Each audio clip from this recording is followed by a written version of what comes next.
sallallahu alayhi wa sallam a dit إنه لم يقبض نبي قط حتى يرى مقعده من الجنة ثم يخير.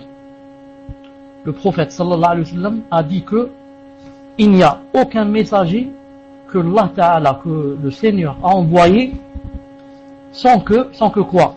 Sans que avant qu'il ne le fasse mourir, avant que le Seigneur ne fasse mourir ce messager ou ce prophète, qu'est-ce qu'il lui fait?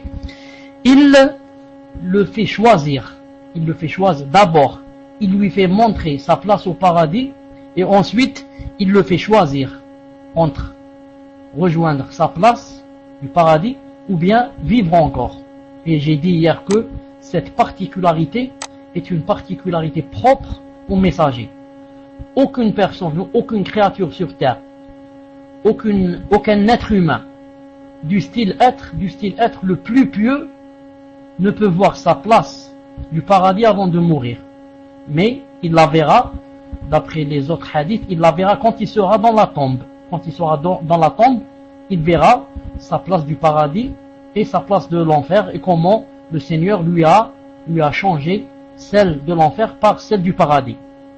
Et aucune créature du style être la plus pieuse ne peut être choisie. C'est-à-dire, le Seigneur ne la fait pas choisir. Mais quand il lui envoie l'ange de la mort, il doit mourir à la seconde précise. C'est-à-dire, seuls les messagers ont cette particularité et cette faveur de ne pas mourir jusqu'à ce qu'ils choisissent. Naam, parce que ce sont les alliés du Seigneur, ce sont les plus proches de lui.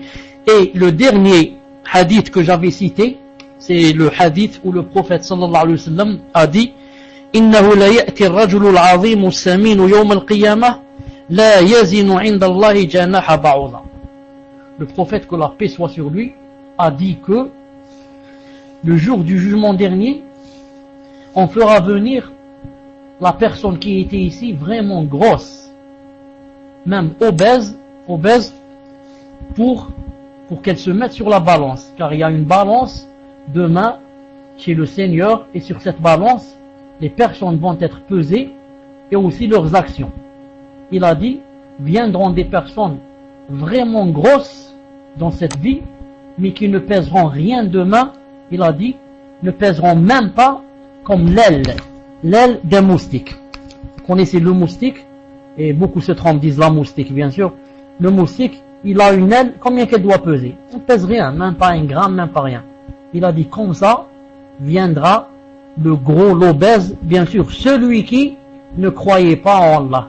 Ce n'est pas l'obèse et le gros qui faisait la prière, qui était musulman. Non, on parle des kuffars, des mécréants, ou bien aussi de ceux qui ne pratiquaient pas, etc. Ceux-là, quand on les mettra sur la balance, ils ne pèseront rien. Ceci, c'était quoi? Les hadiths d'hier. Quant à aujourd'hui, le prophète sallallahu alayhi wa sallam a dit إنه ليس في النوم تفريط إنما التفريط في اليقظة فإذا نسي أحدكم صلاة أو نام عنها فليصلها إذا ذكرها لوقتها من الغد. Le prophète sallallahu alayhi wa sallam a dit dans ce hadith authentique numéro 2410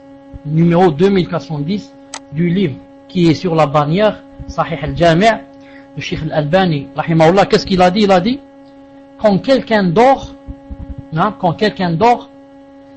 il n'a pas fait, bon, c'est difficile à expliquer, mais c'est à peu près comme ça. Il n'a pas de tort s'il ne s'est pas réveillé pour la salat. Il a dit, mais le tort c'est quand? C'est quand il est éveillé. Il est éveillé, il est réveillé, il est conscient et il ne veut pas faire la prière. Alors, il a dit sallallahu alayhi wa sallam, si quelqu'un oublie la salat, ou bien dort, et ne fait pas la salat, qu'il la fasse le lendemain lorsqu'il se réveille. Qu'est-ce que ça veut dire? Qu'est-ce qu'on prend de ce hadith? On prend de ce hadith que si quelqu'un dort et ne se réveille pas le matin pour faire la prière à l'heure, il ne sera pas châtié. Pourquoi? Parce que quand on dort, c'est pas nous qui commandons. Quand on dort, nos âmes montent chez le Seigneur. Et s'il te rend pas ton âme, tu peux pas te réveiller. S'il te rend pas ton âme, tu peux pas te réveiller. Mais des fois, le Seigneur ne te la rend pas. Pourquoi? Parce que par exemple, tu as beaucoup veillé, ou alors tu as veillé en faisant l'illicite, et alors là tu peux pas te réveiller. Il te la rend pas. Il te la rend pas à l'heure que tu veux toi, mais il la rend à l'heure qu'il veut lui. C'est pour ça que, avant de dormir, chacun de nous doit prendre les précautions. L'une des précautions, c'est de ne pas beaucoup veiller. Maintenant, si on veille dans quelque chose de licite. On ne veille pas dans ce qui est interdit par la religion. On ne veille pas en regardant les films qui sont interdits, on ne veille pas en écoutant ceci, cela, mais si on veille, ça ne fait rien. On est en train de lire le Coran, ou bien on est en train de faire la prière, ou bien on est assis avec des invités, ou bien on est en train de parler de choses profitables. La première des choses, donc, on dort tôt. La deuxième des choses, si on veut faire la salat la prière du matin à l'heure, on doit aussi prendre des sabab, c'est-à-dire des causes. On doit prendre des causes, c'est-à-dire, par exemple, mettre le réveil pour qu'il sonne, régler le réveil pour qu'il sonne, régler le portable pour qu'il sonne. La femme dit à son mari, réveille-moi. Le mari dit à sa femme, réveillez-moi. Les enfants, ce sont les parents qui les réveillent. Et comme ça. Donc, une seconde, Inch'Allah Ta'ala. Donc, il faut prendre, quoi? Il faut prendre, faire les causes, et ne pas dormir comme ça directement et dire, je me suis pas réveillé. Mais maintenant, si tu as mis le réveil, si tu as réglé le portable, si tu as demandé à quelqu'un de te réveiller et tu t'es pas réveillé, ce n'est pas de ta faute. Même si tu te réveilles à 9h du matin, ce n'est pas de ta faute. Donc à 9h du matin, tu te réveilles, tu commences par quoi? Tu commences par la prière. C'est une preuve, pour que ça soit une preuve que, que vraiment tu étais sérieux, et que tu étais sincère. Maintenant, dès que tu t'es réveillé, tu commences par quoi? Tu commences par la prière. Ce n'est pas comme beaucoup de gens veillent je ne sais pas où, et ensuite il ne met ni réveil ni portable, et ensuite quand il se réveille tard, il commence pas par la prière. Il se réveille tard, il va commencer par le café. Café au lait, cappuccino, je ne sais pas comment ça s'appelle. Ensuite le beurre et la confiture, ensuite les sandwichs, ensuite je ne sais pas quoi, ensuite il va se lever pour faire la prière. Tout ça c'est faux. C'est vraiment, tu te lèves tard, c'est que tu dois te lever tout en regrettant. Donc, en commençant directement par la prière. Directement. Ni à droite, ni à gauche. Bien sûr, s'il y a les toilettes, ensuite directement à la prière. Naam. Maintenant, je voudrais vous dire une chose. Subhanallah al-azim, subhanallah wa bihamdihi. Comme dit Allah subhanahu wa ta'ala, Qul rabbi zidni ilma. Chaque jour, on apprend quelque chose de nouveau. Moi, je disais toujours que quelqu'un, quand il se réveillait le matin, s'il a oublié de faire la prière du witr, qu'il la fasse le matin, qu'il la fasse quand il se lève. Il commence par le witr, bien sûr, ensuite Fajr et Subh. Mais tout à l'heure, quand vous avez entendu quand Cheikh Abdel Malik Ramadani Hafidhahullah m'a téléphoné, on a parlé de cette chose, du witr. Et il m'a rappelé un hadith dans Sahih Muslim, qui dit que quand quelqu'un se réveille le matin, s'il n'a pas fait le witr, il ne le fait pas impair, mais il le fait pair. C'est-à-dire, il le fait deux au lieu de le faire une seule. Bien sûr, cela fait longtemps que j'avais lu cela, mais je n'avais pas pris une décision de me baser sur cette chose. Je me suis laissé avec le hadith qui disait que ça se rattrapait une seule rak'a, hadith Abdullah ibn Abbas. Mais maintenant, je viens d'apprendre par le biais du Cheikh Hafidhahullah que quand on se réveille le matin, si on a oublié le witr, de préférence, qu'est-ce qu'on fait? On le fait pair, on ne le fait pas impair. Ensuite, le prophète sallallahu alayhi wa sallam a dit Innahu man. Et la même chose pour la salat, la même chose pour celui qui oublie. Des fois, on s'oublie. Avec les problèmes, avec les chagrins, avec je ne sais pas quoi, on s'oublie. Et tu oublies de faire une prière. Surtout les femmes. Pourquoi les femmes? Parce que les femmes, elles sont à la maison. Non, les hommes, ils vont à la mosquée, etc. Ils vont à la mosquée, ils n'oublient pas. La femme, elle est à la maison, elle peut s'oublier. Surtout si elle a les voisines qui sont venues parler du mariage de leur fille. Là, elle va sûrement oublier le Dhuhr ou le Asr. Donc, quand elle se rappelle, qu'est-ce qu'elle doit faire? Quand on se rappelle, on doit immédiatement faire la prière. Tant que tu es dans l'oubli, tu es pardonné. Tant qu'une personne est dans l'oubli, même si elle oublie 3, 4, 5, 6 heures, ça ne fait rien. Mais dès qu'elle se rappelle, ça commence à marcher. Hein? Le compte, ça commence à, comment ça s'appelle, c'est pas le calendrier, je sais pas comment ça s'appelle, il commence à marquer, le compteur. Le compteur commence à marquer à partir du moment où tu te souviens. Donc, dès que quelqu'un se souvient qu'il a oublié une salat, il faut qu'à la minute, je dis bien à la minute même, il commence à faire la prière. Sauf bien sûr, s'il est dans la rue, il est en train de marcher pour aller à la maison, il attend bien sûr qu'il arrive à la maison. Sauf si c'est un homme, il rentre dans la première mosquée, il fait la prière. Naam. Ensuite, le prophète sallallahu alayhi wa sallam a dit dans le hadith 2418.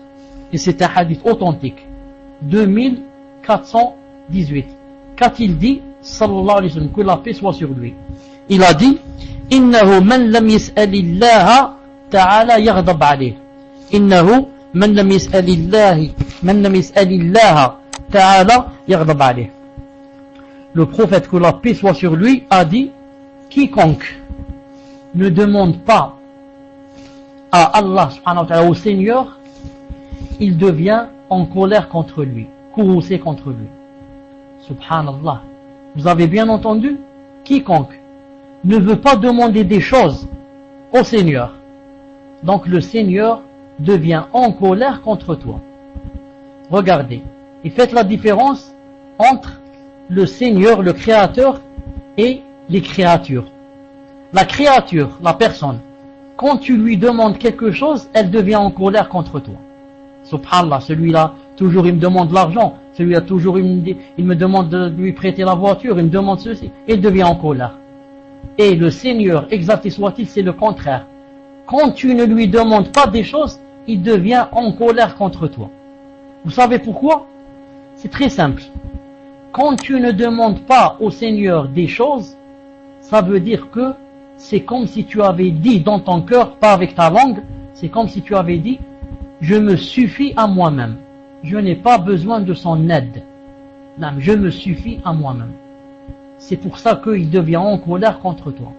Il dit, celui-là, c'est moi qui l'ai créé, et maintenant, il fait semblant comme quoi il prétend qu'il n'a pas besoin de moi. Il ne me fait pas de dua, il ne me fait pas des invocations. Il lève pas sa main et me demande des choses. Alors que le vrai croyant, c'est celui qui demande à Allah Ta'ala, au Seigneur, dans tous les états, dans toutes les situations. Il n'arrête pas de demander au Seigneur de l'aider. Non, il n'arrête pas de faire des invocations.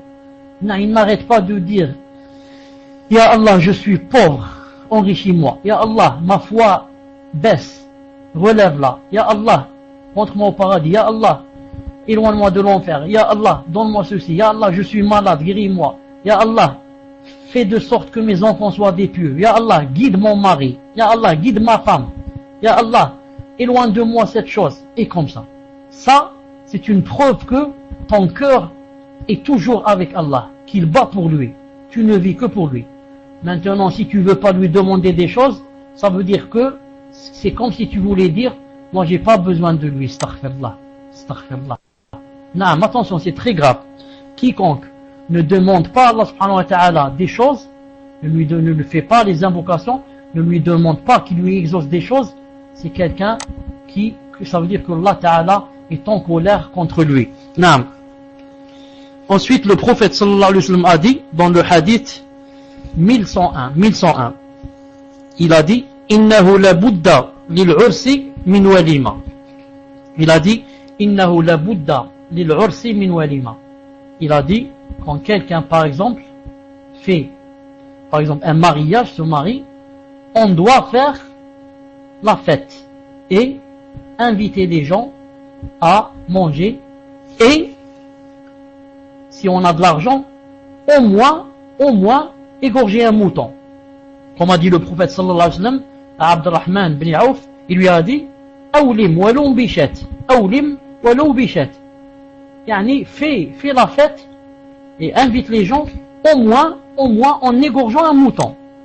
Maintenant, si on peut en égorger 5, on en égorge 5. Si on peut 10. Et comme ça, d'après nos capacités et d'après le nombre des invités. Maintenant, si on n'a pas d'argent, il est possible de faire la fête sans la viande. On fait seulement, par exemple, comme on fait en Algérie, par exemple, on fait seulement le couscous. Le couscous, par exemple, avec le leben, le lait. Ou bien avec le lait caillé, ou avec le petit lait. Ou bien on fait la shorba, on fait la tchirchoura. On n'est pas obligé de faire quoi? D'égorger des moutons. Mais celui qui a, le lait fermenté. Mais celui qui a de l'argent, c'est de la sunna de faire. C'est de la sunna de faire, et d'égorger, de faire couler le sang, et d'inviter les gens pour qu'ils profitent, et d'inviter, de ne pas oublier, comme a dit le prophète sallallahu alayhi wa sallam, de ne pas oublier d'inviter les pauvres.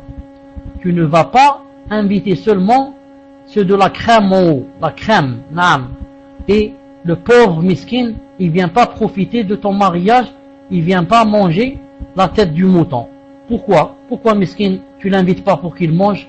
Il n'a pas le droit de manger? Il a le droit. Il a plus de droits que les autres. Les autres, ils ont de l'argent, ils peuvent acheter, chaque jour, ils peuvent acheter de la viande et manger. Mais celui-là, c'est un pauvre, c'est un nécessiteux, c'est pour lui une occasion en or. Lui, c'est pour lui, quand il vient avec un cœur joyeux. Il vient pour quelque chose de vraiment, pour lui, c'est quelque chose de... C'est une occasion en or. Donc, il faut pas oublier d'inviter les pauvres. Donc, je voulais dire, conclusion, en islam, quand on a de l'argent, on invite les gens et on égorge des moutons, et on fait tout ça pour le visage et la face d'Allah subhanahu wa ta'ala, et non pas pour que les gens parlent de nous et disent que X a égorgé 10 moutons, ensuite ça rentre dans l'ostentation, on va dire mes voisins ont égorgé 5 moutons, moi je vais en égorger 8 pour leur montrer que j'ai plus d'argent qu'eux. Tout cela c'est illicite en islam et c'est haram bien sûr. Le prophète sallallahu alayhi wa sallam, des fois il faisait le mariage avec seulement comme ça des choses à boire. Il y a même pas des choses comme ça, ni viande ni rien. Comme ça un peu de farine, un peu de semoule, etc. qu'on fait bouillir avec de l'eau et on boit. Subhanallah.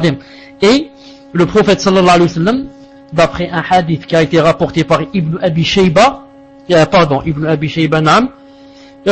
Abu Ya'la, un hadith rapporté par Abu Ya'la, avec un sanad qui est bon, que le prophète sallallahu alayhi wa sallam, lorsqu'il s'est marié avec Safiya bint Huyay, bien sûr sa dot, c'était son affranchissement, il l'a affranchi, sa dot c'était, il l'a affranchi, et il a fait le mariage, la fête pendant 3 jours. Il a fait la fête pendant 3 jours.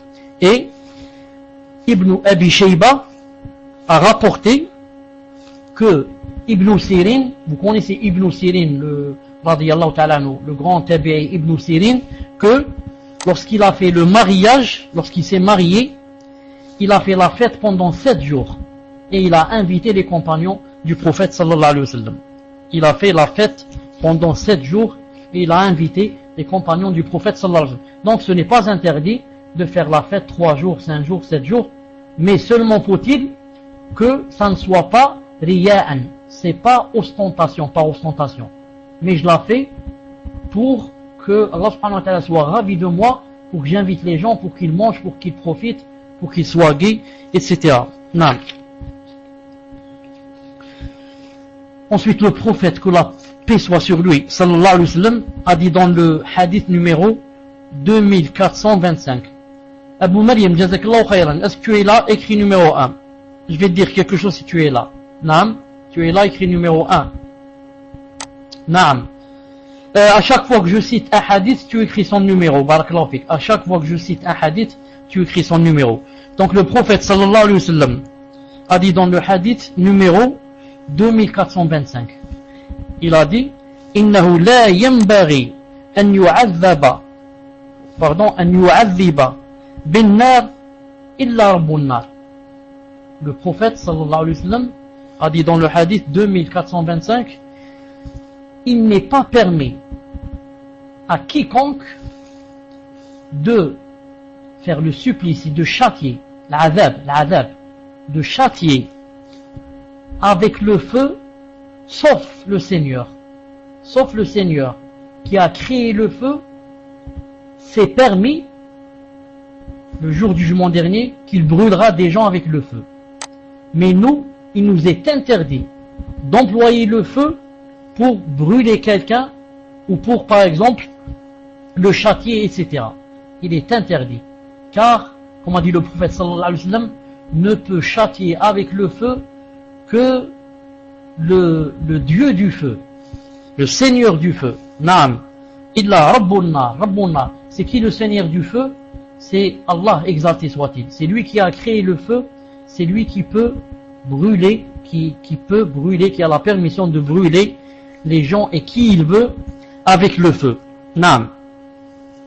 Certains compagnons du prophète sallallahu alayhi wa sallam, comme Abu Bakr radiyallahu ta'ala anhu, Abu Bakr Siddiq radiyallahu ta'ala anhu, le premier califat de l'islam, pendant son califat, quand il était gouverneur, il a trouvé, on lui a ramené deux personnes, deux hommes qui faisaient entre eux, c'était des homosexuels.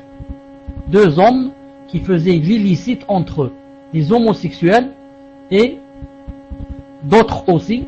Qu'a fait Abu Bakr Siddiq radiyallahu ta'ala anhu? Il a donné l'ordre qu'on les brûle. Naam, il a donné l'ordre qu'on les brûle. Aussi, Ali ibn Abi Talib radiyallahu ta'ala anhu, lorsque beaucoup de gens en son époque, lorsqu'il était califat, ont dit de lui, tu es un dieu, il leur a dit, craignez Allah subhanahu wa ta'ala, je ne suis pas un dieu. Ils lui ont dit, tu es un dieu. Alors, il a ordonné qu'on creuse des tranchées, il a allumé un grand feu, et il leur a dit, craignez Allah, ne dites plus cette chose ou bien je vous jette à l'intérieur. Ils ont préféré qu'il les jette à l'intérieur, et quand ils étaient en train d'être brûlés, qu'est-ce qu'ils disaient? Ils disaient, maintenant, on a la certitude que tu es Dieu, car ne brûle avec le feu que le Dieu du feu. Maintenant, on n'est plus sûr. Ça nous a ajouté la conviction et la foi. Subhanallah al-Azim. Donc, Abu Bakr Siddiq, quand il a fait cela, il a brûlé les homosexuels, et d'autres ont fait ça après lui, sûrement que, il n'a pas entendu le hadith du prophète sallallahu alayhi wa sallam lorsqu'il a dit que il est interdit de brûler avec le feu. Donc, c'est pour cela qu'il est pardonné. Il a dû sûrement ne pas entendre ce hadith qui est authentique. Quant à Ali ibn Abi Talib, quand il a fait cette chose, Abdullah ibn Abbas radiyallahu ta'ala anhuma, lui a envoyé quelqu'un pour lui dire, ou bien lui a dit comme ça directement, il lui a dit, si j'étais à ta place, je ne les aurais pas brûlés, car le prophète sallallahu alayhi wa sallam a dit, ne brûle avec le feu que celui qui a créé le feu. Non. Mais je les aurais tués tout simplement, car le prophète sallallahu alayhi wa sallam a dit, quiconque change sa religion, tuez-le. Ça veut dire quiconque qui est musulman, ensuite il laisse l'islam, il a dit, celui-là, sa vie c'est un malheur, celui-là sa vie c'est un malheur. Donc Abdullah ibn Abbas lui a donné deux hadiths authentiques, et Ali bien sûr a reconnu donc que ce qu'il a fait, il ne devait pas le faire, ce qu'il a fait. Mais des fois les gens ou bien ils ne connaissent pas le hadith, ou bien ils l'oublient.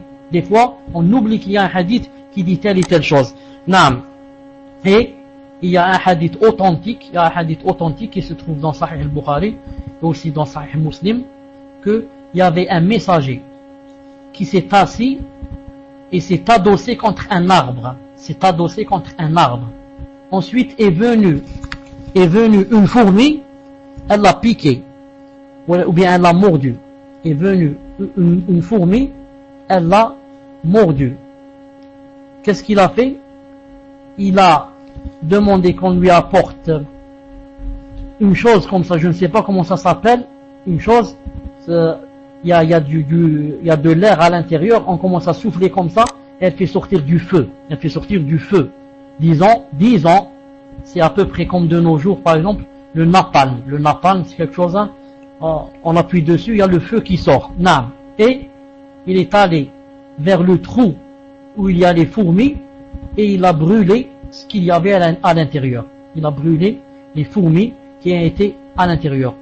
Allah subhanahu wa ta'ala, le Seigneur, exalté soit-il, lui a dit à ce messager, pourquoi tu fais cela? À cause d'une fourmi qui t'a piqué ou qui t'a mordu?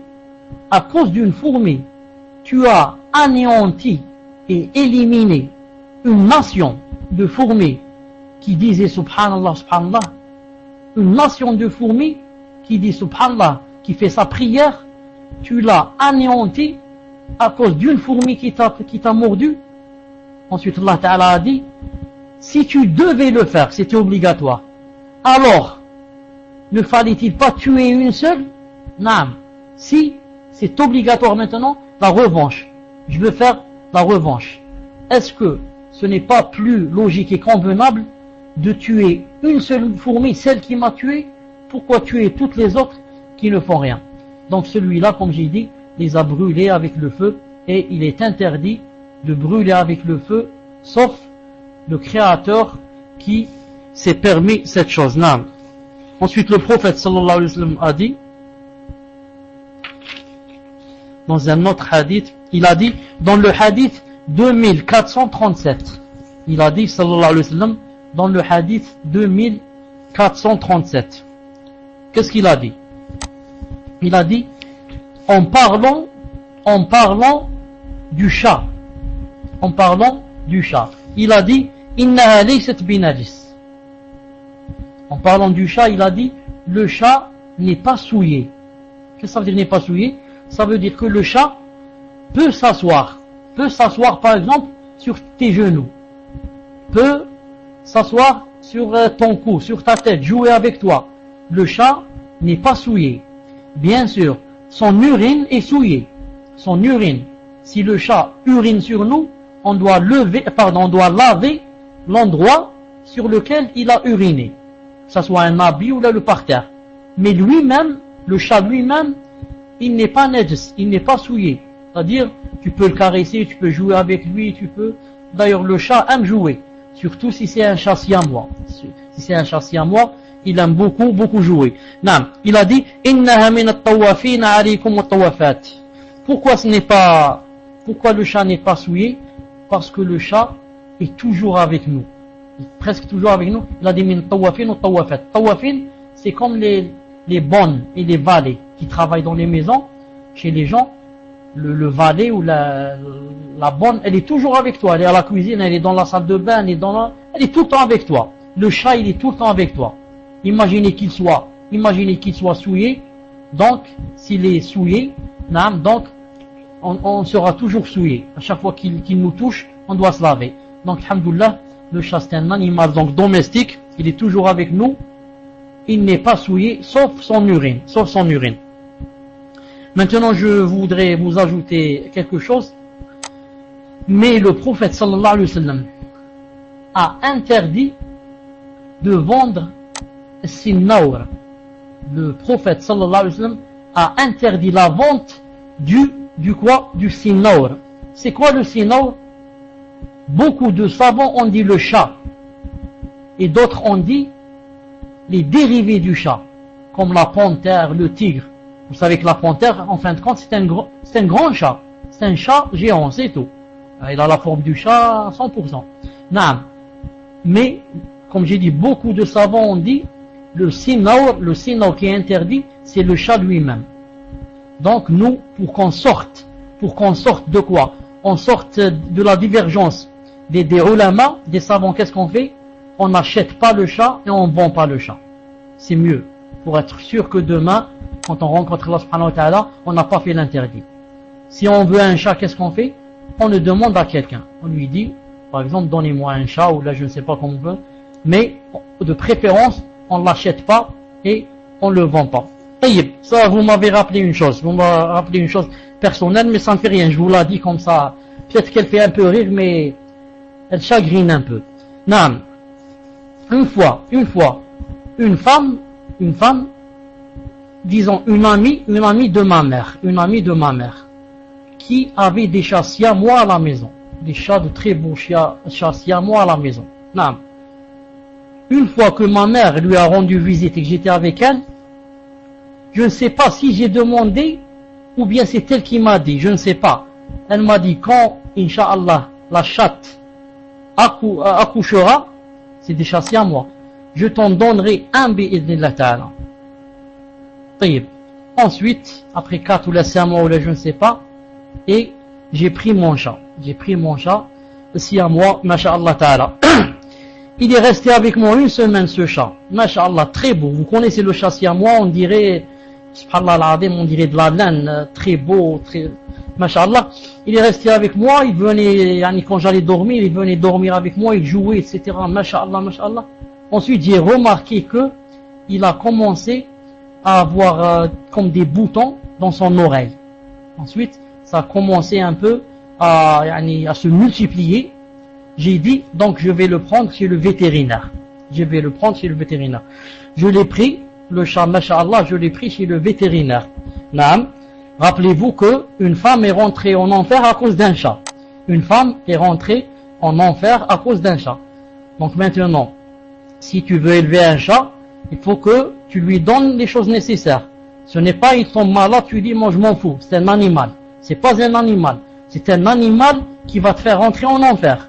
Attention. Je l'ai pris chez le, chez le vétérinaire. Le vétérinaire, après l'avoir ausculté, qu'est-ce qu'il m'a donné? Il m'a donné une bouteille d'un litre, avec quoi?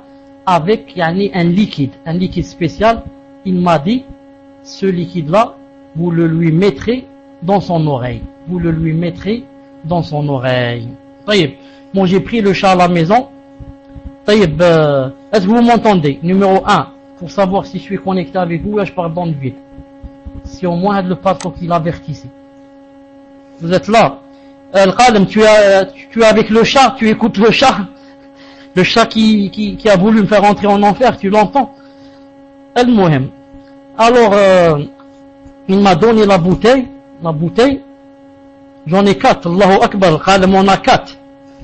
Attention, tu vends là-bas au Canada les chats, on va l'écouter sur Paltalk.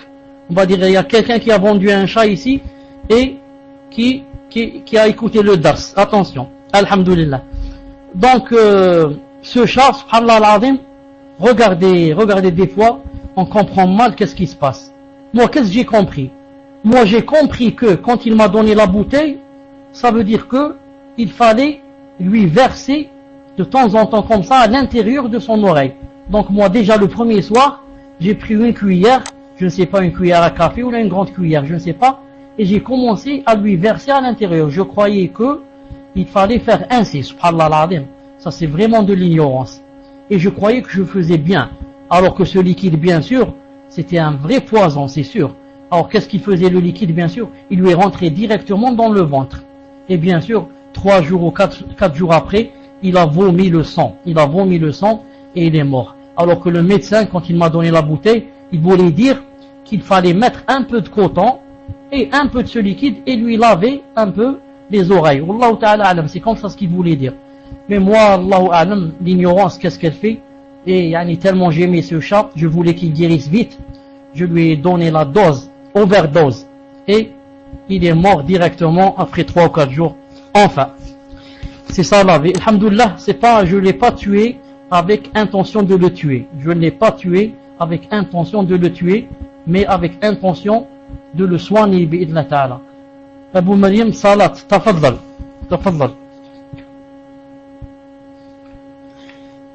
طيب لا حول ولا قوة إلا بالله. نعم. Al-Qalam, toi qui es au Canada, Inch'Allah Ta'ala, je sais que tu n'y a pas de prière maintenant, tu m'écris les numéros des hadiths, bi'idnillah. Tu m'écris des numéros des hadiths, jazakallahu khayran. Khayran. طيب. Le prophète sallam a dit dans le hadith 2450. 2450. Le prophète sallallahu alayhi wa sallam a dit dans le hadith 2450. Qu'est-ce qu'il a dit? Il a dit, en parlant d'une personne, il lui a dit, je vois que, bon, il y a des gens ici qui me disent, je vais m'absenter 5 minutes, 10 minutes, etc. Inch'Allah Ta'ala, ceux qui veulent s'absenter, qu'ils s'absentent. Mais allez, sans demander la permission, pour aller faire la salat, etc. Pour vous absenter, Inch'Allah Ta'ala, sauf celui qui est admin avec moi, ou là qui me mettent dans la salle, qu'ils me disent qu'il n'est pas là, c'est tout. Le prophète sallallahu alayhi wa sallam parlait avec quelqu'un, il lui a dit, je vois que tu aimes les moutons et la campagne. Je vois que tu aimes les moutons et la campagne. Il lui a dit, si jamais tu es à la campagne avec tes moutons, ensuite tu as fait le adhan, l'appel à la prière. Tu as fait l'appel à la prière. Il lui a dit, lève ta voix quand tu fais l'appel à la prière. Pourquoi? Il a dit, فَإِنَّهُ لَا يَسْمَعُ مَدَى صَوْتِكَ الْمُؤَذِّنِ جِنٌّ وَلَا إِنْسٌ وَلَا حَجَرٌ وَلَا شَيْءٌ إِلَّا شَهِدَ لَهُ يَوْمَ الْقِيَامَةِ. Il a dit, tu dois lever ta voix en appelant à la prière, car il n'y a aucune chose qui t'entende, que ça soit un djinn, yani un esprit, ou bien un être humain, ou bien un caillou, un rocher, ou bien un arbre, ou bien n'importe quoi, sans qu'il soit témoin demain, le jour de la résurrection. Il soit témoin devant Allah que tu as appelé à la prière, donc que tu étais quelqu'un qui faisait la prière, etc. Donc, quand on fait l'appel à la prière, même si on est dans une campagne, même si on est seul dans un endroit isolé, où personne ne peut nous entendre, ça ne fait rien. On lève notre voix au maximum, car je ne fais pas l'appel pour que les gens m'entendent et viennent prier avec moi, mais pour que les choses et les créatures soient témoins avec moi et pour moi demain, le jour de la rétribution. C'est pour ça que il y a un arbre qui est par exemple à 200 mètres. Il va pas m'entendre si je lève pas ma voix. Donc cet arbre ne va pas être témoin. Ce rocher, cette montagne, et comme ça, toute chose qui t'entoure va être témoin demain devant toi. Et dans un autre hadith, le prophète sallallahu alayhi wa sallam, dans un autre hadith, une autre version, il a dit, si tu es seul, tu vas faire la prière. Il a dit, si tu fais seulement l'iqama, tu fais pas l'appel à la prière, seulement l'iqama, Allahu Akbar, Allahu Akbar, ensuite tu dis, qad qamat salat, etc. Il a dit, il y a 2 anges qui vont faire la prière avec toi.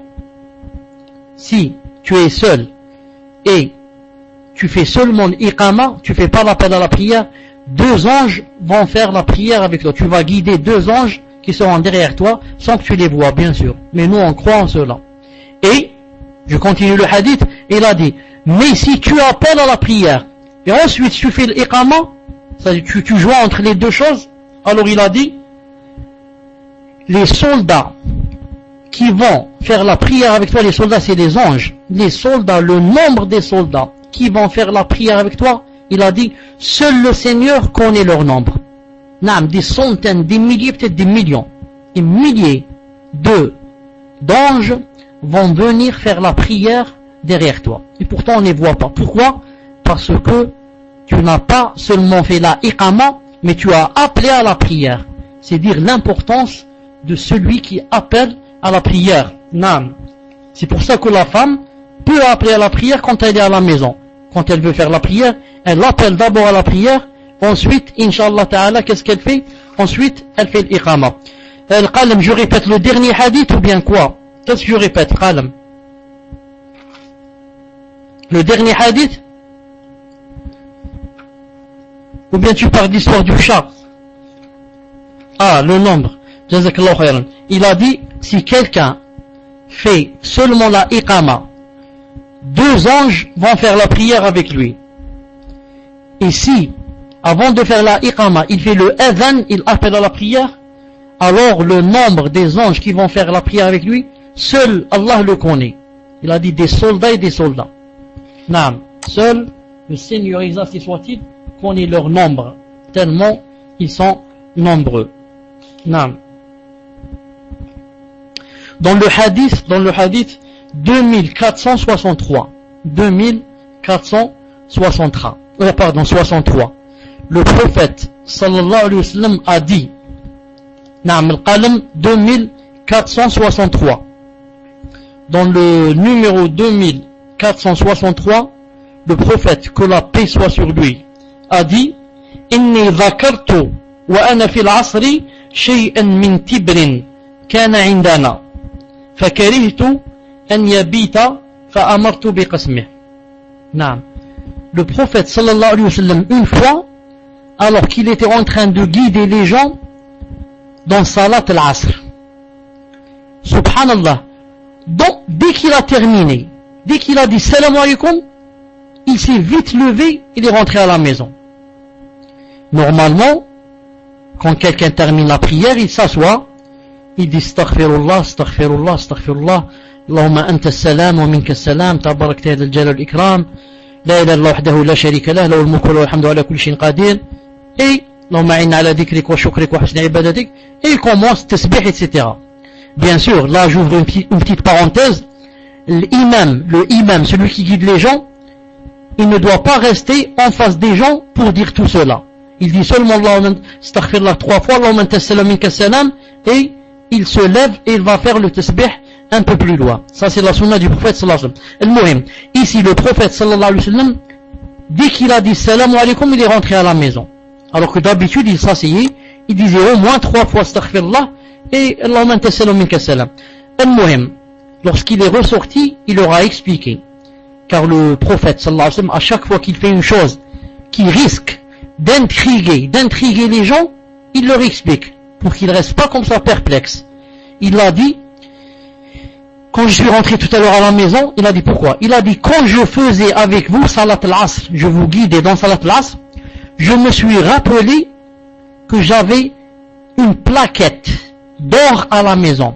Une plaquette d'or que je devais donner aux pauvres, que je devais distribuer aux nécessiteux, je l'ai oublié. Donc je me suis rappelé de ça en plein salat.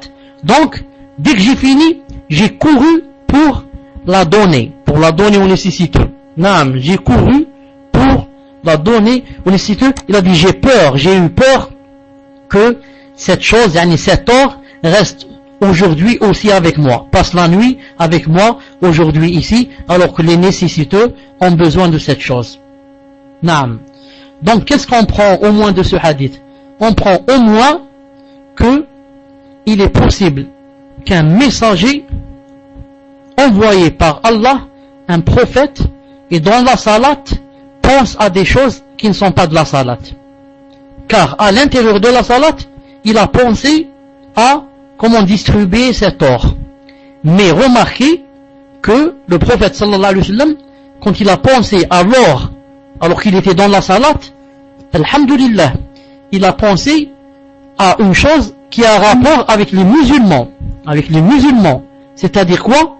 C'est-à-dire que c'est de la maslaha de l'islam. Naam, il n'a pas pensé à une chose personnelle. Il n'a pas pensé à où est-ce qu'il a les demain, ou qu'est-ce qu'il va manger ce soir. Ou il a pensé aux musulmans et aux nécessiteux. Naam. La même chose, Omar ibn al-Khattab radiyallahu ta'ala anhu, dans un hadith authentique rapporté par Fath al-Bari, rapporté par Ibn Hajj dans Fath al-Bari, il a dit que Omar ibn al-Khattab radiyallahu ta'ala anhu, une fois, a guidé les gens dans Salat al-Maghrib, la prière du soir. Le Maghrib, il a guidé les gens. Qu'est-ce qu'il a fait? Il a lu les 3 rak'at à voix basse. Alors que normalement, on lit la première à voix haute, la deuxième à voix haute, la troisième à voix basse. Quand il a terminé, on lui a dit, tu sais, tu as lu les 3 rak'at à voix basse. Il a dit, je ne sais pas, mais j'étais en train de disons, d'ordonner, d'organiser. J'étais en train d'organiser le jaysh, c'est comment qu'on dit, l'armée. J'étais en train d'organiser une armée d'ici à Médine, jusqu'à je ne sais quelle ville. Naam. Donc, il disait, je vais mettre celui-là à droite, celui-là à gauche, ceux qui ont les lances derrière, ceux qui ont par exemple les boucliers à l'avant, et comme ça, il s'est oublié. Et il a fait Salat al-Maghrib à voix basse, les 3 rak'at, et quand il a terminé, on lui a rappelé, il a refait la salat. Il a refait la salat, et ils ont refait la salat avec lui. Naam.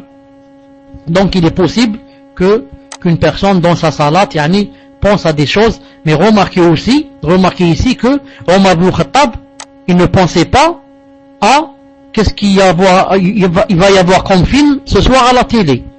Il pensait pas au film. Il disait pas, j'ai oublié, pardonnez-moi, je pensais au film. Qu'est-ce qu'il y a ce soir à la télé? Non. Il pensait à l'armée. Naam, il pensait à l'armée et à ce qui a rapport avec l'islam. Naam. Ensuite, le prophète sallallahu alayhi wa sallam a dit dans le hadith 2465. Dans le hadith 2465. Non, quand j'ai parlé de films, ça m'a rappelé que beaucoup de femmes, beaucoup de sœurs souffrent de la télé à la maison. Beaucoup de sœurs souffrent de la télé à la maison, surtout celles qui ont un mari qui, Allah yahdihum jami'an, Allah yahdina jami'an, qui voit le haram. Celles-là, elles souffrent beaucoup. Celles qui ont un mari qui sont comme ça, souffrent beaucoup. Naam. Au point où une fois j'ai dit à une sœur, en parlant d'une autre sœur, je lui ai dit, celle-là, elle a une co-épouse à la maison. Elle a une co-épouse. La télévision, c'est une deuxième femme. C'est une co-épouse qui est là, en train de t'énerver, en train de, subhanallah al-azim. Et j'ai dit, beaucoup de sœurs souffrent de cette chose. Certaines peuvent, bi'idlillah ta'ala, elles ont l'autorité. Elles peuvent s'en débarrasser, et d'autres ne peuvent pas. Elles sont là, en train de souffrir. Je demande à Allah subhanahu wa ta'ala qu'il les aide tous et toutes. Non, qu'il les aide tous et toutes. Dans le hadith 2465, le prophète, que la paix soit sur lui, a dit, Inni ra'aytu fil manam ka'anna Jibril 'inda ra'si. Il a dit, alors que j'étais en train de dormir, j'ai vu dans le songe ka'anna, comme Jibril, Gabriel ou Mikaël. Et Mikaël, j'ai vu Jibril devant ma tête et Mikaël devant mes pieds. Yaqulu ahaduma li sahib. L'un des deux disait à l'autre. L'un des deux a dit à l'autre. Il lui a dit, idrib lahu mathalan.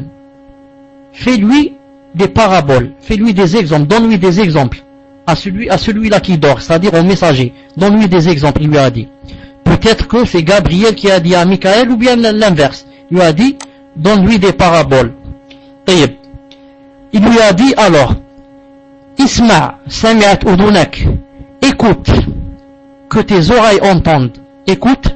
Ensuite il a fait un vœu, je demande au Seigneur qu'il fasse entendre tes oreilles. Ensuite, wa'aqil, aqala qalbuk, et comprends que le Seigneur te fasse comprendre ton cœur. Innama mathaluka wa mathalu ummatik.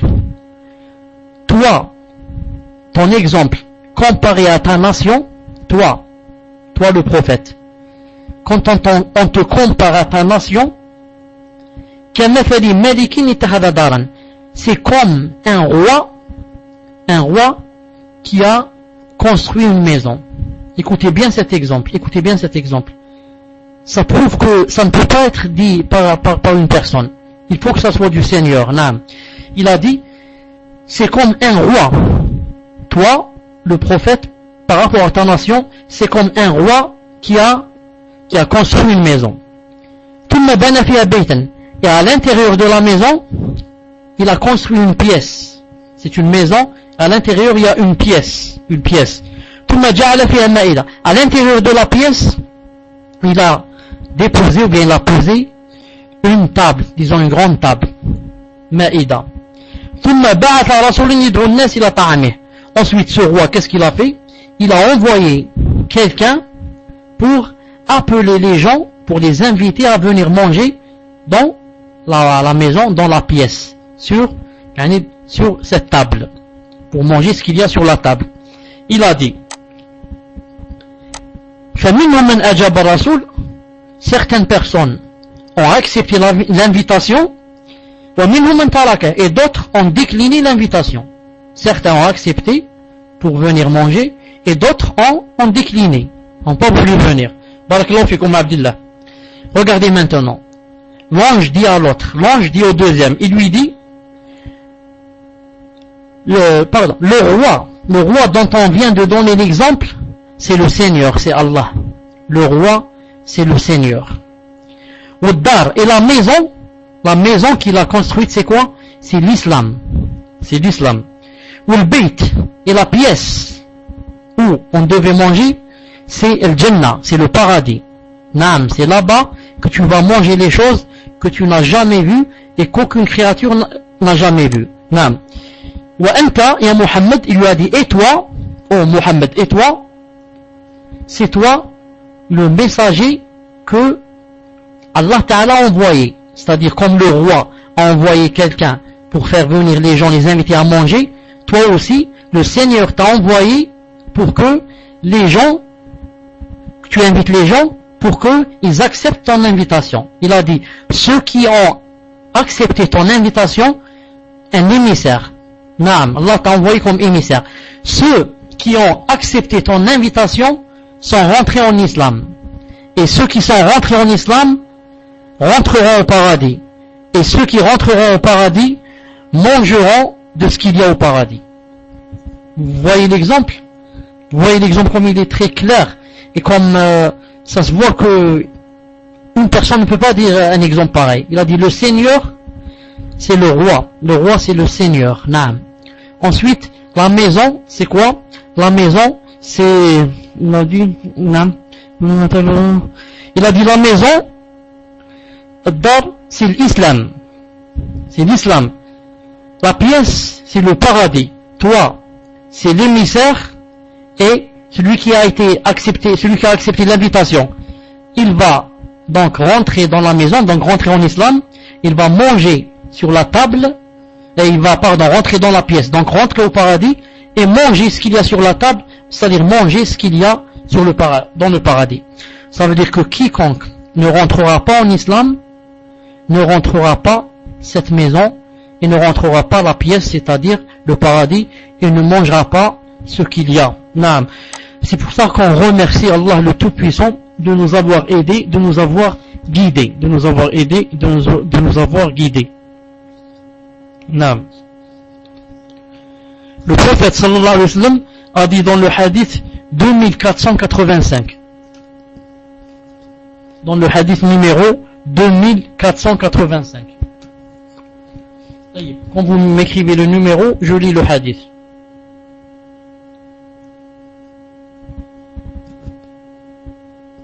Peut-être le qalam n'est pas là.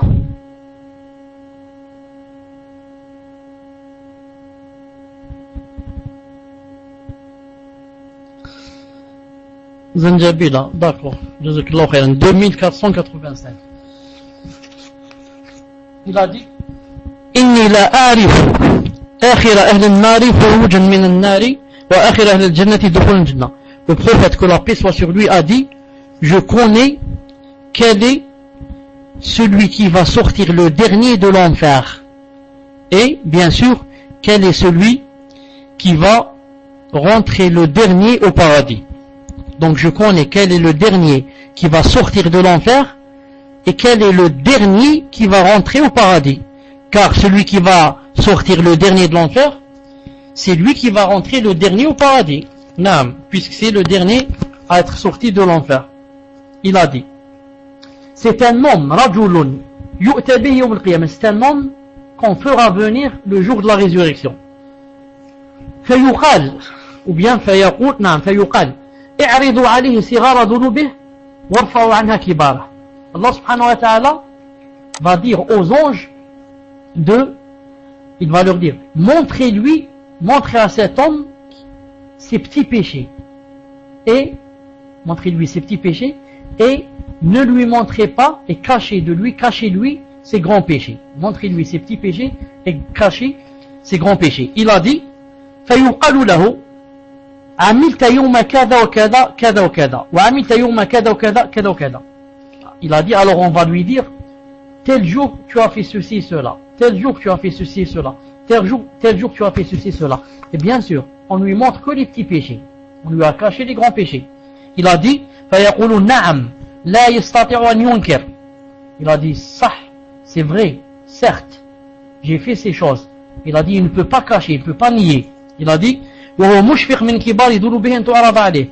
Il a dit, en même temps, non seulement il ne peut pas nier, mais encore il a beaucoup peur maintenant qu'on va passer au grand péché. Maintenant qu'on va lui montrer les grands péchés.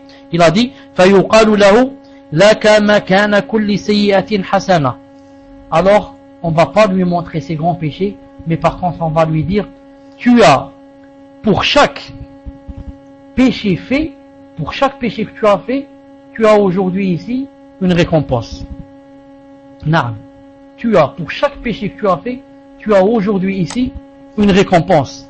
Il va dire, Ya Rabbi, amitu ashya la araha hauna. Il va dire, oh Seigneur, j'ai fait des choses que je ne vois pas aujourd'hui. J'ai fait des choses que je ne vois pas aujourd'hui. Le hadith est terminé ici, ça veut dire quoi? Ça veut dire que le Seigneur, exalté soit-il, tellement il est miséricordieux que non seulement il n'a pas voulu lui montrer les grands péchés qu'il a fait, mais encore lui a-t-il changé chaque péché en récompense. Vous trouvez ça? Où vous trouvez ça? Où est-ce qu'on peut trouver un Seigneur pareil? Un Seigneur qui, tes péchés te les rend quoi? Te les rend, masha'Allah, des hasanat, des récompenses. Mais, à condition bien sûr, qu'Allah nous pardonne des péchés. Amen. N'oubliez pas qu'il y a un autre hadith qui dit quoi? Qui dit que le Seigneur pardonnera demain à toute personne, en parlant des musulmans, à toute personne qui fait des péchés, à condition que ça ne soit pas une personne qui faisait les péchés comme ça, devant tout le monde, comme ça, devant tout le monde, sans se cacher. Celui-là c'est grave, car c'est une sorte de défi. Il les fait devant tout le monde. Il dit, moi, je n'ai peur de personne en public, publiquement. Je n'ai peur de personne, je n'ai honte de personne, je m'en fous de tout le monde. Celui-là, c'est très grave pour lui. Non. Mais s'il avait fait la chose entre lui et Allah, Allah Ta'ala peut lui pardonner sans que les gens ne savent qu'il a fait cette chose. Pourquoi? Parce que il l'a fait seulement entre lui et le Seigneur. Mais maintenant qu'il a pris les autres en témoin contre lui, c'est trop tard. Même si le Seigneur veut lui pardonner, les gens vont se plaindre. Ils vont dire, oh Seigneur, pourquoi lui tu as pardonné? On l'a vu faire ceci, cela et cela. Il faisait la chose en public dans le jardin. Devant tout le monde, il faisait la chose. Pourquoi celui-là tu as pardonné? Moi tu m'as pas pardonné. Naam, c'est grave pour celui qui fait les choses en public et qui n'a pas honte du Seigneur. Naam. Et bien sûr, s'il avait vraiment honte, même en étant seul, il n'aurait pas fait. Même en étant seul, on ne fait pas, on a honte. Mais il y a, comme on dit, péché et péché. Il y a péché et péché. Ensuite, le prophète, que la paix soit sur lui, a dit, dans un hadith qui ressemble à celui-là, c'est le numéro 2489. C'est le numéro 2489. Qu'est-ce qu'il a dit? Il a dit, j'attends le numéro, barakallahu fikum. Il a dit, inni la a'lamu akhira ahla an-nari khurujan minha. Maintenant, l'homme dont on vient de parler, dans ce hadith, le prophète alayhi salam va ajouter des choses. Il a dit, je connais le dernier homme qui va sortir de l'enfer et le dernier qui va rentrer au paradis. Il a dit, c'est un homme, regardez les hadiths, ils se complètent tout à l'heure. Maintenant on parle du même homme, mais on va ajouter d'autres descriptions. Il a dit, c'est un homme qui va sortir de l'enfer, habwan. Habwan, en français, vous allez me chercher le mot, regardez le bébé. Le bébé, il arrive à un stade où il va marcher sur ses deux mains et sur ses genoux. On dit, yahbou. Yahbou, le bébé, il marche sur quoi? Sur ses deux mains et sur ses deux genoux. Disons, il marche à quatre pattes. Disons, il rampe. Non, donc celui-là, il va sortir en marchant à quatre pattes. Je crois qu'on ne dit pas il rampe, car ramper c'est pour les serpents, etc. C'est pour le ventre. Non. Donc, il va marcher avec ses deux mains et sur ses deux genoux. Tellement il est fatigué, tellement il est brûlé, tellement il est noir, tellement il est fumé, tellement il est khlas, il est anéanti. Il a dit, فيقول الله تعالى, alors Allah Ta'ala va lui dire, idhab fadkhul al-jannah, va au paradis, rentre au paradis, va et rentre au paradis. فيأتيها, alors il va aller au paradis, puisque maintenant il a la permission. C'est le dernier qui va rentrer au paradis. Il a dit, quand il va arriver au paradis, Allah Ta'ala, le Seigneur, va faire de sorte que le paradis paraisse plein, paraisse plein pour cette personne. Donc dès que cette personne arrive devant le paradis, il va le trouver plein. Il va dire, il n'y a pas de place dans ce paradis. Alors que c'est pas vrai, c'est Allah Ta'ala qui a voulu faire cela. Naam. Alors il a dit, fayaqul, il revient vers Allah et lui dit, oh Seigneur, j'ai trouvé le paradis plein. C'est à peu près comme le cinéma. Le cinéma, il est complet. Il n'y a même pas le strapontin où tu vas t'asseoir. C'est complet. Il lui a dit, ya Allah, le paradis est complet, j'ai pas trouvé de place. Je profite ici pour dire que certains musulmans se moquent, et ils font un grand péché sans le savoir. Tu lui dis, pourquoi tu fais pas la prière, ou je ne sais pas, pourquoi tu te voiles pas, etc. Ah, il te dit, j'ai pas besoin du paradis, il est plein, il est complet. Le paradis a affiché complet, il n'y a plus de place. Celui-là, il a fait un grand péché en disant cette phrase. Non, il a fait un grand péché en se moquant de cette façon. En se moquant, il veut faire rire les gens, mais il ne sait pas que les gens vont rire de lui demain. Les gens vont rire de lui demain. Il dit, il est complet le paradis, il est complet. Non. Cette personne, quand elle va revenir, elle va dire, oh Seigneur, je n'ai pas trouvé de place dans le paradis. Alors Allah Ta'ala va lui dire, reviens, vas-y une deuxième fois et rentre au paradis. Va et rentre au paradis, je te donnerai au paradis tout ce qu'il y a dans la dunya, dans le bas monde. Tout ce qu'il y a dans le bas monde multiplié par 10. Je te donne, va et rentre au paradis, tu y trouveras spécialement pour toi tout ce qu'il y avait sur la terre, l'équivalent de ce qu'il y avait sur la terre, multiplié par 10. Allahu Akbar. Multiplié par 10.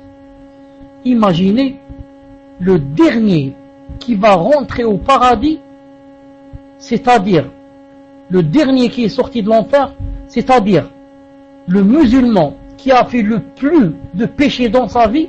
Qu'est-ce qu'il a dû faire celui-là? Il a dû tuer des millions de gens, il a tué.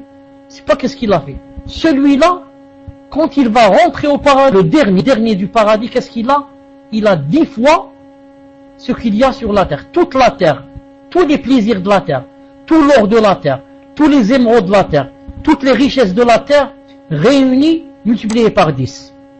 Moi, si j'avais seulement la richesse d'une personne, je ne sais pas qui, X, qui vit en Amérique, là, je ne sais pas, si j'avais seulement sa richesse, ça m'aurait suffi largement dans cette vie. Là, tu n'as pas la richesse d'une personne, mais de toute la terre, de tout le monde qu'il y avait sur la terre. Toutes les richesses multipliées par 10. C'est pour qui? C'est pour celui qui va rentrer au paradis, le dernier. Alors qu'en est-il celui qui rentre le premier au paradis? Qu'est-ce qu'il doit y avoir? Même celui qui rentre le millième, disons le 10 millième, le 100 millième, qu'est-ce qu'il va avoir, masha'Allah, comme délice, comme richesse? Si le dernier, il va avoir 10 fois ce qu'il y a sur terre. Que va avoir les prophètes et les messagers? Que vont-ils avoir? Que va avoir Abu Bakr Siddiq et Omar et Uthman et Ali radiyallahu ta'ala anhum et les compagnons, les autres? Que vont-ils avoir? Et Aïcha et Hafsa et Safiya et Khadija et Juwayriya, qu'est-ce qu'elles vont avoir? Qu'est-ce qu'elles vont avoir radiyallahu ta'ala anhum jami'an? Naam. Quand Allah ta'ala lui a dit va, rentre au paradis, tu as 10 fois ce qu'il y a sur terre réuni. Qu'a dit cet homme ici? Qu'est-ce qu'il a dit? Atasharu bi wa anta al-malik. Il a dit à Allah, oh, tu plaisantes ou bien tu te moques de moi alors que c'est toi le roi. Tu te moques de moi alors que c'est toi le Seigneur. Naam. Les savants ont dit, la phrase qu'a dite cette personne, ça ne doit pas se dire. Mais dans un autre hadith, quand il a dit cette chose, Allah Ta'ala a ri. Le Seigneur a ri. C'est pour ça que le prophète sallallahu alayhi wa sallam, quand il racontait ce hadith aux compagnons, il riait lui aussi. On lui disait pourquoi tu ris? Il dit parce qu'Allah a ri. Naam. Les savants ont dit, cette phrase, une phrase pareille, on ne peut pas la dire. Subhanallah al-Azim, on l'a dit à Allah Ta'ala. Allah Ta'ala, le Seigneur, tu lui dis tu te moques de moi. Est-ce que c'est de la politesse ça? De toute façon, ce n'est pas étonnant. Ce n'est pas étonnant pour quelqu'un qui a fait beaucoup de péchés dans sa vie et qui est sorti le dernier de l'enfer. C'est pas étonnant peut-être qu'ils disent une phrase pareille. Naam. Mais ils ont dit que quand quelqu'un est gai et très joyeux, jovial, à un degré où il peut perdre la conscience et dire n'importe quoi. Il a dit c'est pour ça qu'il a été excusé. Naam. La nouvelle est venue comme ça. Lui qui était, ça fait quelques minutes, était en train d'être brûlé en enfer, et voilà que maintenant, il va rentrer au paradis, et il va avoir 10 fois ce que les gens, subhanallah al-Azim, toutes les richesses de la terre réunies, alors là, il ne s'est plus contrôler. Tellement il était joyeux, il a dit, oh, tu te moques de moi, ya Allah. C'est pour ça que, quand on est beaucoup joyeux, on peut dire des choses qui déraillent. Et la même chose quand on est beaucoup énervé. On peut dire des choses et regretter de les dire. C'est pour ça que quelqu'un, par exemple, qui est beaucoup joyeux, il peut pas, par exemple, je ne sais pas quoi, il peut pas, par exemple, comme on dit les savants, il peut pas, par exemple, juger entre les gens. Non, il peut pas. Il est tellement joyeux que on lui apporte quelqu'un qui, je ne sais pas qu'est-ce qu'il a volé, peut-être qu'il lui pardonne. Il lui pardonne. Pourquoi? Il est tellement joyeux. On est tellement joyeux, on ne peut pas juger entre des personnes. Et la même chose quand on est tellement énervé. C'est pour ça que le prophète sallallahu alayhi wa sallam a dit que il est interdit au juge de juger quand il est en colère. Imaginez un juge qui va juger entre deux personnes alors qu'il est très en colère. Imaginez un juge, il va chez lui, il trouve que quoi? Il trouve que sa maison a été cambriolée ou brûlée. Ensuite, il découvre que sa femme a oublié de fermer la porte. Alors déjà énervé, surénervé, il divorce sa femme. Il lui dit tu es talaq, khalas. Ensuite, un quart d'heure après, il va au tribunal pour juger deux personnes. Comment va-t-il les juger? On lui a cambriolé la maison, elle a été volée, brûlée, il a divorcé sa femme et maintenant on lui fait rentrer quelqu'un pour qu'il le juge. Je suis sûr que si on lui fait rentrer quelqu'un qui a volé une date, il va lui donner 20 ans de prison. 20 ans de prison, il va lui dire. 30 ans de prison à cause d'une date. Pourquoi? Tellement il est énervé. Non, c'est pour ça que le prophète a dit qu'il ne pouvait pas juger. Quelqu'un qui est très énervé, il ne peut pas juger. Et les ulama ont dit par analogie inverse, quelqu'un qui est très gai aussi, il ne peut pas juger. Non, il ne peut pas juger. Quand on est gai, très gai, on pardonne à tout le monde. On est joyeux, on est mashallah, on pardonne, on a la poitrine large, etc. C'est pour ça qu'on ne peut pas. Non. Et n'oubliez pas, vous connaissez tous le hadith, la personne qui a perdu son chameau en plein désert, ensuite quand elle l'a rencontré, elle a trouvé son chameau, qu'est-ce qu'elle a dit? Elle voulait remercier le Seigneur, tellement elle était contente, qu'est-ce qu'elle a dit? Ya Allah, fi amanillah. Qu'est-ce qu'elle a dit? Oh, ya Allah, anta abdi wa ana rabbuk. Oh Seigneur, tu es mon serviteur et je suis ton Seigneur. Il a dit Allahumma, tu es mon serviteur, je suis ton Seigneur. Pourquoi il a dit ça? tellement cette personne était joyeuse. Pourquoi? Parce qu'elle venait de rencontrer le chameau, et sur le chameau, qu'est-ce qu'il y avait? Son manger et son boire, subhanallah al-azim. Ce qu'elle devait manger, ce qu'elle devait boire, se trouvait sur le chameau, en plein désert, elle l'a trouvé, donc tellement joyeuse qu'elle a dit quelque chose de grave, en disant à Allah, Allah tu lui dis tu es mon Seigneur, tu lui dis tu es mon serviteur, et je suis ton Seigneur, au lieu de lui dire je suis ton serviteur, tu es mon Seigneur, c'est vraiment grave. Mais le Seigneur l'a excusé. Pourquoi? Parce que, comme j'ai dit, quand on est tellement joyeux, on peut dire des choses qui déraillent, mais qui ne rentrent pas dans les péchés. Ça ne rentre pas dans les péchés. La même chose des fois quand on est très chagriné. Quand on est très chagriné, des fois, on n'a pas la conscience avec nous. On ne se contrôle pas bien. On n'est pas très conscient. Regardez Aïcha radiyallahu ta'ala anha. Aïcha, quand ses ennemis, les hypocrites, l'ont calomniée. Et on dit qu'elle avait fait la fornication avec un homme. Vous savez que elle n'a pas dormi 3 nuits. Elle a dit 3 nuits, je n'ai pas dormi. Imaginez comment qu'elle a dû souffrir pendant ces 3 nuits, bien sûr. Et lorsque le prophète sallallahu alayhi wa sallam lui a dit si tu as fait une faute, reviens vers Allah, Allah ta'ala excuse et pardonne, etc. Qu'est-ce qu'elle a dit à Abu Bakr, qui est son père? Elle lui a dit réponds au prophète sallallahu alayhi wa sallam. Il a dit qu'est-ce que je réponds? Elle a dit alors à sa mère qui s'appelle Rumman. Elle lui a dit réponds au prophète sallallahu alayhi wa sallam. Elle lui a dit qu'est-ce que je réponds? Et Aïcha voulait qu'ils disent que notre fille est bien sûr innocente, etc. etc. Quand ils n'ont rien dit, ils ont dit qu'est-ce qu'on va dire? Et le prophète islam était parmi eux présent. Elle a dit wallah, je ne vous trouve d'exemple à vous dire que ce qu'a dit Abu Yusuf dans le Coran, c'est-à-dire fasabrun jamil wallahu al-musta'an ala ma tasifun. Fasabrun jamil. Qu'est-ce qu'elle a dit ici? Elle a dit je ne trouve à vous dire, puisque vous voulez pas lui répondre, et vous croyez que j'ai fait la faute, etc., et vous me croyez pas quand je vous dis la vérité, je ne trouve à vous dire que, comme a dit Abu Yusuf. Abu Yusuf c'est qui? Le père de Yusuf. Le père de Yusuf c'est qui? C'est Jacob. Pourquoi elle n'a pas dit comme a dit Jacob? Pourquoi elle a dit comme a dit le père de Yusuf? Plus tard elle a dit j'ai cherché le nom de Jacob, je ne l'ai pas trouvé. J'ai cherché dans ma tête, dans mon cœur, son nom je ne l'ai pas trouvé. Elle a dit tellement mon cœur brûlait de chagrin et de colère. Elle a dit j'ai cherché son nom, j'ai pas trouvé. J'ai dit alors le père de Yusuf au lieu de dire Jacob. Donc c'est pour vous dire que quelqu'un quand des fois il est très chagriné, il ne se rappelle même pas les noms. Non, les noms il veut les dire, il les trouve pas. Il dit d'autres noms à leur place. Non. Ensuite le prophète sallallahu alayhi wa sallam a dit dans un hadith, je crois que je vais arrêter inshallah ta'ala dans ce hadith bi'idna azza wa jal. Non. Il a dit,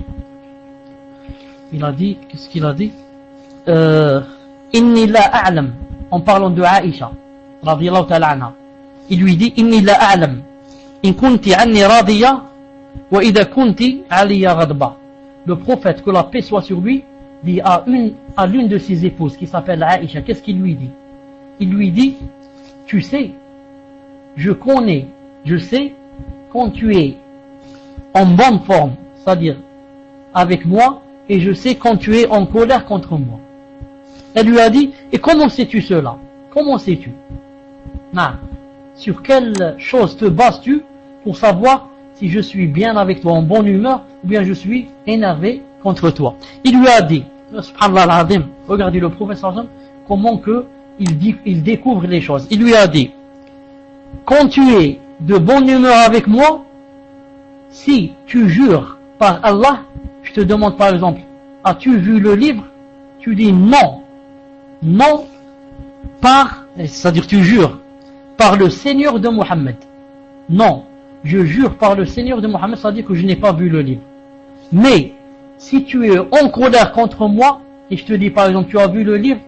Tu dis non, je ne l'ai pas vu, je jure par le Seigneur de Abraham. Subhanallah al-azim. Elle a dit ça. Elle a dit c'est vrai au prophète, c'est vrai. Je n'exile que ton prénom. C'est-à-dire que je ne fuis que ton prénom. Toi, je ne te fuis pas, mais je ne prononce pas ton prénom. Naam. Quand on est énervé contre quelqu'un, quand on est énervé contre quelqu'un, on ne veut même pas citer son prénom. Ici, la femme du prophète Aïcha, quand elle était énervée contre le prophète ou bien jalouse des autres femmes, etc., qu'est-ce qu'elle disait? Quand elle jurait, elle voulait pas employer le mot Mohammed. Elle disait pas je jure par le Seigneur de Mohammed, mais disait plutôt je jure par le Seigneur de Ibrahim. Alors que Mohammed, Ibrahim, Adam, Nuh, Noé, tout cela ce sont des prophètes. Qu'elles disent le Seigneur de Mohammed ou bien de Abraham, c'est la même chose. Mais elle n'aimait pas citer son nom. Car quand on est énervé contre quelqu'un, on n'aime pas citer son nom. Et le contraire. Quand on aime quelqu'un, on est très attiré vers lui et ça, on voudrait, si on pouvait, ne pas s'arrêter de le citer. Hein? C'est pour ça, les fanatiques, etc., écrivent les noms de ce qu'ils appellent eux leurs fans et leurs idoles. Subhanallah, ce sont des idoles, des statues. Et leurs chanteurs, etc., ils écrivent leurs noms sur des bandeaux, sur leurs tricots, sur la voiture, sur je ne sais pas, partout. Ils aiment citer le nom de la personne qui a conquis leur cœur, Naam. Que pensez-vous? Je vais m'arrêter ici, Inch'Allah Ta'ala. Je vais vous donner l'occasion de poser des questions. Il y a beaucoup de hadiths qui restent à expliquer, mais je commence à me sentir un peu fatigué. C'est pour ça que je préfère, bi'idnillahi subhanahu wa ta'ala, m'arrêter. Naam. Inch'Allah Ta'ala. Dans 10 minutes, Inch'Allah Ta'ala, on commence des questions. Pour poser vos questions, levez la main, Inch'Allah Ta'ala. Et subhanakallahumma wa bihamdik, ashhadu an la ilaha illa ant, astaghfiruka wa atubu ilayk. Assalamu alaikum wa rahmatullahi wa barakatuh.